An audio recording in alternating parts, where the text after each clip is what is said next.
Michael McGlynn. I'm an actor producer for Slasher 15 Productions, and I just got to get interviewed by Keith Andrew on the Keith Andrew podcast, the most killer podcast out there. Check it out, follow him, watch him. If you don't, Doubleface is going to get you.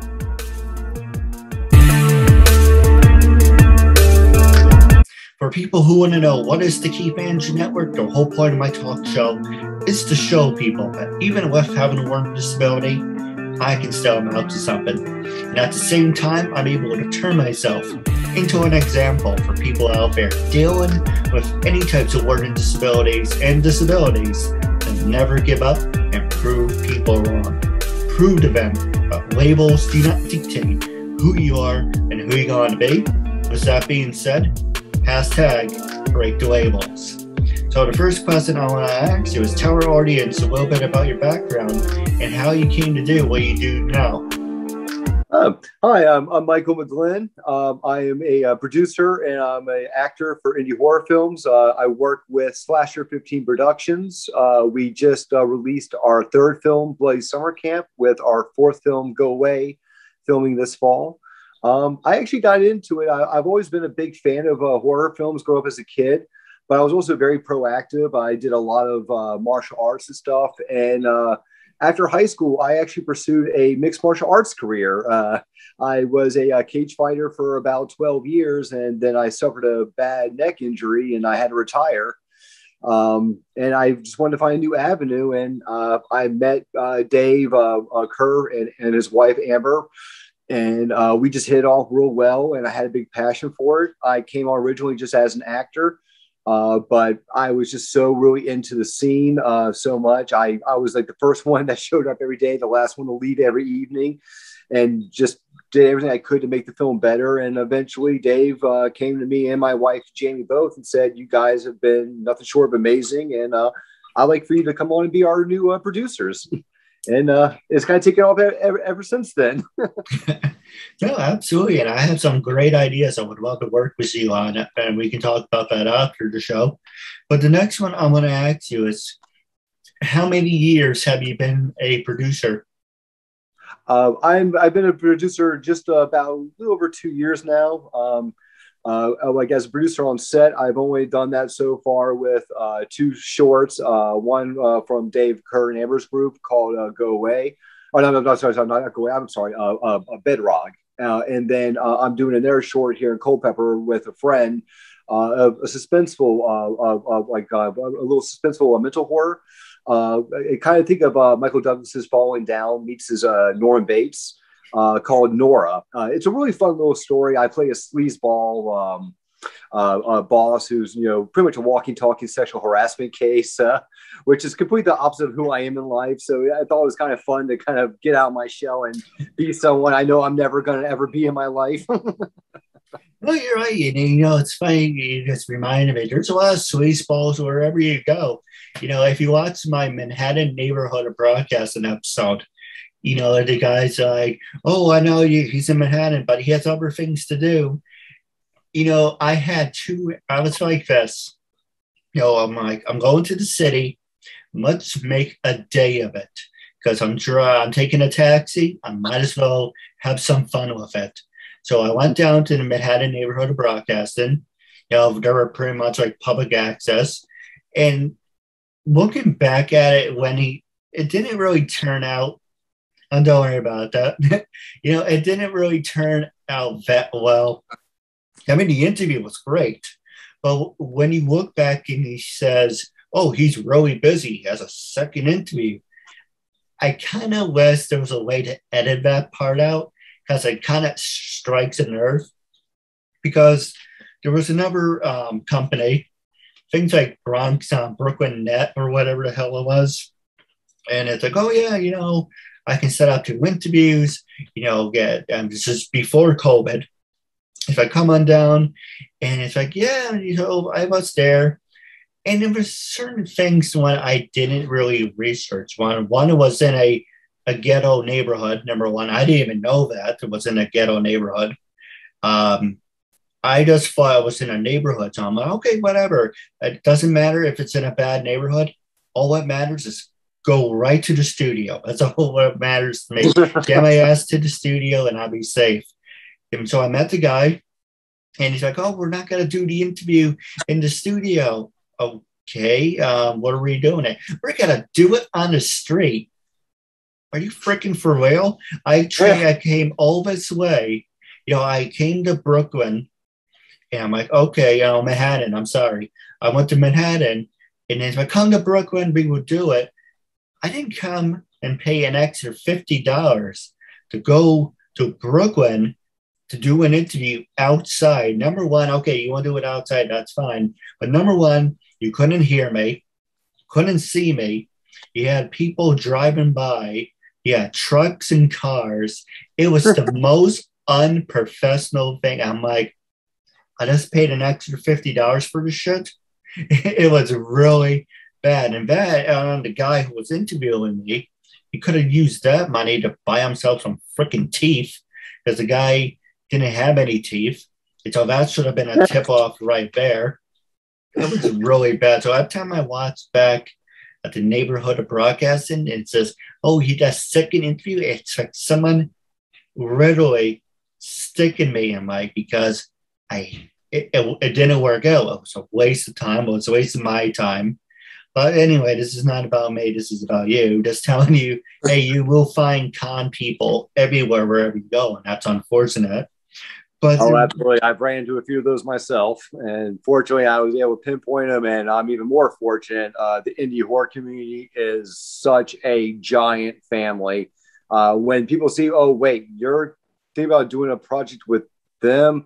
Yeah, let me tell you about my experience. You may not want to do that. And trust me, it's helped me out greatly. I couldn't have asked for a better group of people in the indie community. After in some of the great indie films, I don't know, do you like Mighty Morphin? Discuss sounding an oxymoron. Do you like Mighty Morphin Power Rangers? Oh, I love Mighty Morphin Power Rangers. I was actually a big fan of it growing up as a kid. Of course, Green Ranger Tommy was always my favorite. Well, you like him as Green Ranger, or do you like him as War Dragon? I actually liked him more of like the just being the Green Ranger, especially because in the early ones he was the wild card, that whole mystery, right. Who is Green Ranger and stuff, and just knowing that he had that susceptibility that he could maybe be turned over to that side again, not by his own wishes, but just because of where the powers came from. And, it just always had that really cool wild card. And they had that long, cool story arc with him, too, about like his powers diminishing and dwindling. What's going to happen? Are we going to lose Tommy? And of course, everyone went a buzz like, no. If we lose Tommy, we riot. Well, pretty much. There was a big backlash on that. It's funny you mention that. Fans say if Tommy leaves, we're going to boycott Power Rangers. It should have been the other guy, Ricky or Keith or whatever the hell his name was, the new guy who should have been the White Ranger. Like, no, if it's not Jason David Frank, we're going to boycott Power Rangers. We're going to tell everyone to boycott it.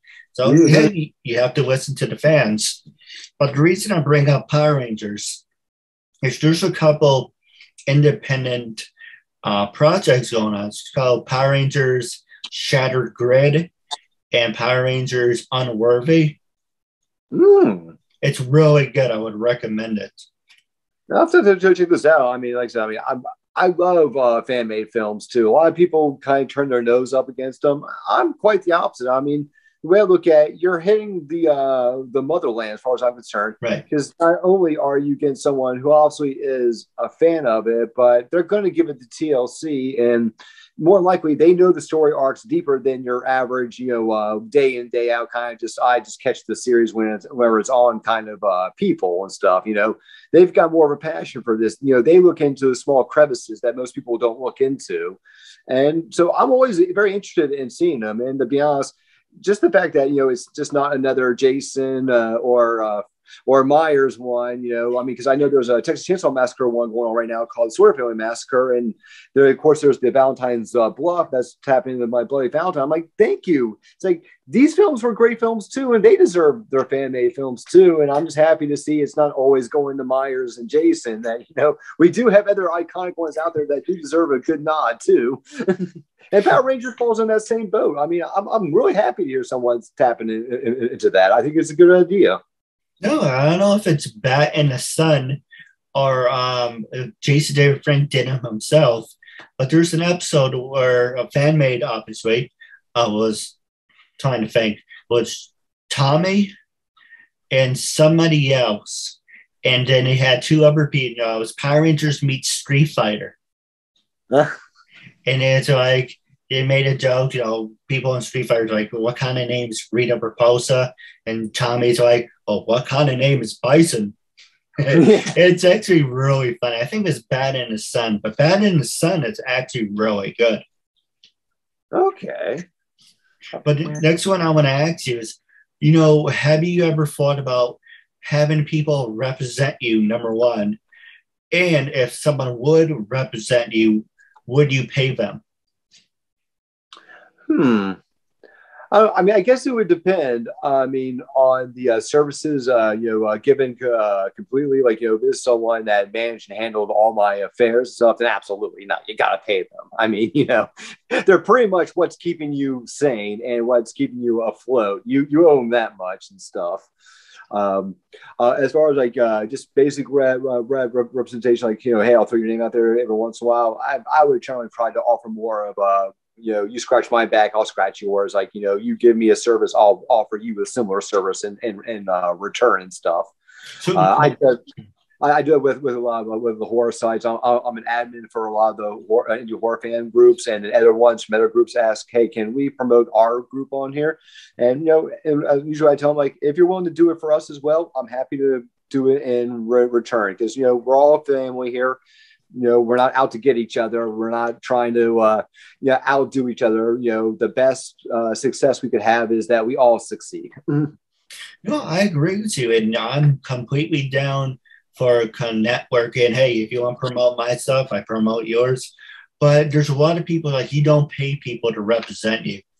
Because I met so many people. I met one guy who's like, oh, I got someone in Jurassic Park, and if you give me $500, I can definitely get you on TV. And I met someone else. It's like, yeah, you have to pay me. And then there's, on the other half, I'm like, the first half, you're like, oh, if they really want me to represent me, I guess I have to pay my dues.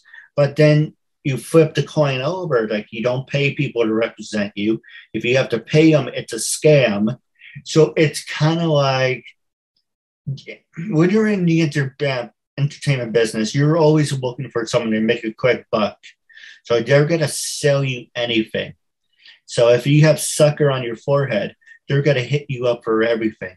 So you have to be really smart and careful. But actually, the question I want to ask you is, what's coming up on the horizon from you? Sorry, what's coming up on the horizon, and where are you heading to next? This fall, we're going to be filming our fourth film, Go Away. It's a intruder slasher with a really awesome twist. I can't say too much. All I will say is I got the final script 2 days ago. I already read it, and it knocked my socks off. And I really enjoyed Bloody Summer Camp. It was a funny 80s campy, lots of humor throwback, which is my love. I think this one is going to blow Bloody Summer Camp out of the water. I really do. I'm just so impressed with Dave Kerr and all of his writing. He knows how to take a story and make a good one. Like, it gives you one that not only makes you think, but when you get done watching the movie, you will go, you know what? Did that all really line up properly? I want to go back and watch it again now and make sure everything I caught is right. and he's so good at that. So I'm really big on that one. Funny enough, because we did talk about it, I am actually going to be doing a small role in the Sawyer Family Massacre, Texas Chainsaw Massacre fan film that I'll be filming this March of 2022. I have a small role in that. I'm playing one of the people who gets killed by Leatherface in the beginning and gets his face ripped off and becomes one of the early mask making attempts for Leatherface, because it's a prequel to the original. That sounds really interesting. Now we're going to take a quick commercial break. When we come back, we're going to talk about disabilities and social media when we come back from our break.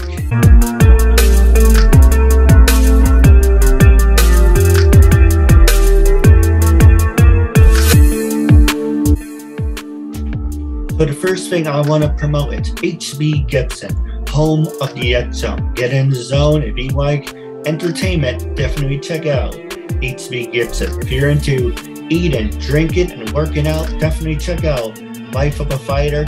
My brand new thing I want to promote is from a friend of mine. If you like anime, definitely check out Anime Adventures. She does the voice of Pan on Dragon Ball GT, so if you like Dragon Ball, you would definitely like her work. Also, I want to promote the first ever KeithAndrewNetWork Hall of Fame induction wing, and that's gonna be the first 4 inductees. We have the voice of Team 4-Star Goku, Pan, Majin Buu, and Android 17. We're going to be the inductees of the KeithAndrewNetWork Hall of Fame. Stay tuned. Make sure to like and subscribe to the KeithAndrewNetwork. But the first thing I want to talk to you about is disabilities. Besides me, obviously, have you worked with people with learning disabilities? And for people who have disabilities who want to follow in your footsteps, what would be some words of wisdom you want to share? Oh, well, no, that's actually a fantastic question. And if you maybe or may not have even noticed from me talking, believe it or not, I actually have a few disabilities myself. I did have a learning disability growing up. I actually was in the learning disability classes in elementary school and high school. Also, when I was really, really young, as you could probably still tell when I talk nowadays, I still have a little bit of a stutter every once in a while. When I was a kid, it was really, really bad. I took a lot of speech and therapy courses to overcome that. I eventually got to the point where, like, it'll still happen, but the funny thing is when I'm acting, it never happens, because it's like, it's like I already know what I'm going to say. My mind's already set on it, so it all runs smoothly. I find it for me, it only happens when, like, sometimes I get thrown on the spot and so I'm like, hey, Mike, like, which, happens to everybody. But what I would tell to everyone out there is, no matter what your disability is, there is a workaround. And I'm not even talking about from acting. As I mentioned earlier, I was a martial artist. I have seen all walks of life go in that gym. I have seen, we actually had one gentleman, due to privacy, I don't want to call him out or nothing, but we had one gentleman who was a former Army Ranger who trains at our gym. Both of his legs are cut off at the kneecaps. And I'll tell you right now, that guy is one of the best jiu-jitsu guys to be rolling with on the grounds. That guy will get you ready for any tournament, for wrestling, jiu-jitsu. That guy is so good, and he never let anything stop him from it. Like, even when he was in the military, he even said the first thing I wanted to do was I wanted to join a jiu-jitsu gym. It's like I wanted to do jiu-jitsu, and after all that happened, I asked him. I told him, like, what pushed you to keep doing it? And he goes, the only limitations I have in my life are the ones I set for myself. And I refuse to be that. And I refuse to let jiu-jitsu be one of those. I just settle on saying I can't do it. With that being said, never stop. I mean, is it going to take more work at times? Absolutely. While, like, some people are picking up a script going, oh, I got it, and you're ready to go. You may need to go off somewhere for the next, 10, 20 minutes to really get it down pat. It doesn't matter. The way I look at it is, it just shows me, and it shows a lot of the other people around you, how bad you want it. When they know you have to take that extra time to make it happen and you do it, that just shows how much more you're dedicated to it. No, absolutely. That's the same thing for me. I learn at a middle school, high school level. I'm on the spectrum of being retarded. I'm not retarded, but I'm on the spectrum because I give you an example I'm talking about. You say, Keith, you want to be in this film, you have to read the script. For me, you have to sit down 3 or 4, maybe 5 times to go over us, may break it down. Because I learn at a slower pace, I fall under that category. And it's like one of those things that people like to label things for God knows why. But it's not about me. This is about you. The other question I want to ask you is, how can our listeners get a hold of you? Are you on Facebook, Instagram? Oh, yes. Our best way to get a hold of us on Facebook, we actually have a production page on there. It's called Slasher 15 Productions, LLC. And there not only do we give you all the updates on what's going on with our filming, our Indiegogos, or any fundraising, but it's also where we host all of our audition announcements. So if anyone out there has ever wanted to have an opportunity to work with us, that's the best place to join up. You will know about that. And even after Go Away, we have plenty of other films down the pike that we want to make. We are not stopping anytime soon. And matter of fact, if anything, due to the so far very rapidly growing success of Bloody Summer Camp, and I can tell you right now, Go Away is going to be a hit.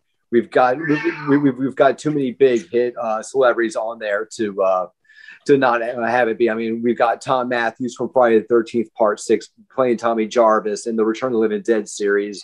You got Tuesday Night from A Nightmare on Elm Street, Part 4. Felissa Rose from Victor Crawley in Sleepaway Camp. Robert Mukes from Westworld, Weeds, and House of a Thousand Corpses. We even got a rock star, the founding member of Five Finger Death Punch, the world-renowned heavy metal band, and Jeremy Spencer. It's like, and the best part is, some of these people came and reached out to us because they wanted to work with us. I mean, and that's amazing, from going from, hey, be in our movie. You want to be in our movie? You want to be in our movie? To now we're getting a phone call saying, hey, you got a spot for us? God, I hope so. I agree with you 100%. I feel the same way. Hey, you want to be on my talk show? You want to do my interview? You want to support me? I never once, maybe once, I take that back, someone came across me, but I wasn't really crazy about them. But I never had my phone ring or an email was from a big name and say, I came across your work. I want, and after saying this, maybe it might happen. I'm always chasing people, Facebook, Instagram, LinkedIn. No one takes the time and say, you know what, you're doing something good. I want to support you. I want to help you grow. Now, usually when people say that to you, one, they're full of shit.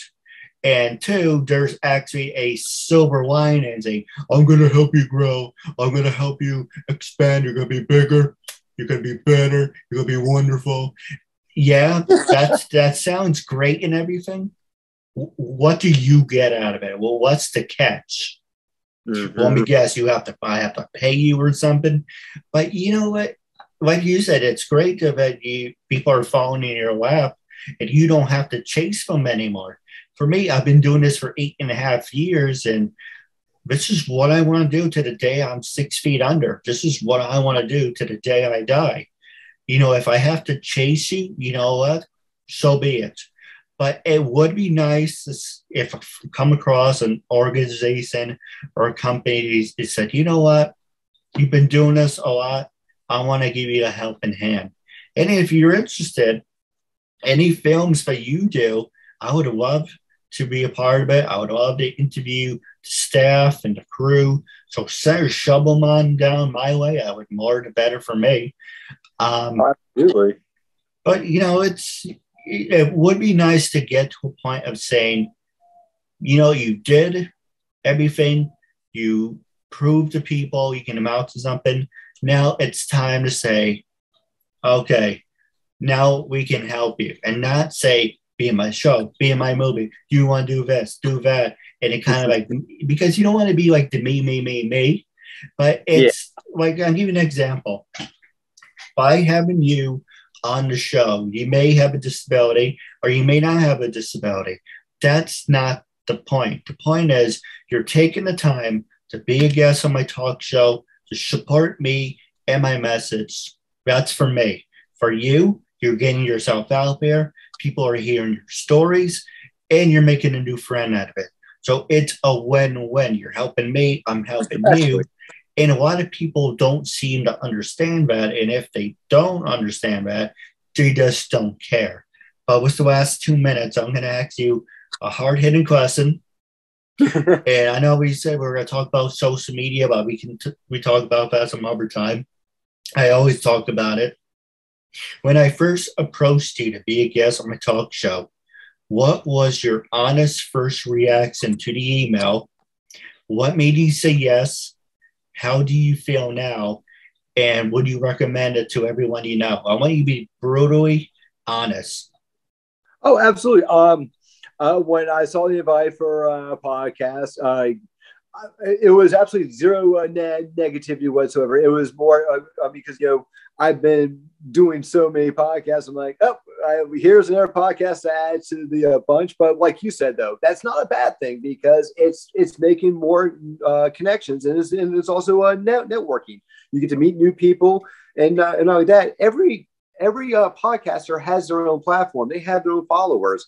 Just because you're on one does not mean you're going to get those same people on the other one. So it's always good to treat everyone equally on that front. It doesn't matter what it is. I mean, in all honesty, I could have a cooking show hit me up and be like, hey, we're going to make a Bloody Summer Camp, camp pie or whatever. We're going to ask you maybe a couple quick questions, but it's going to be mostly about cooking. I'd still do it.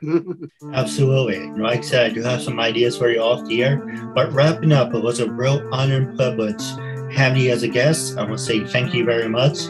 I'm looking forward to part 2 down the road. And as I always say to our fans, make sure to like and subscribe to the Keith Andrew Network, available on YouTube, Facebook, and Instagram. Until we meet again, we will catch you later.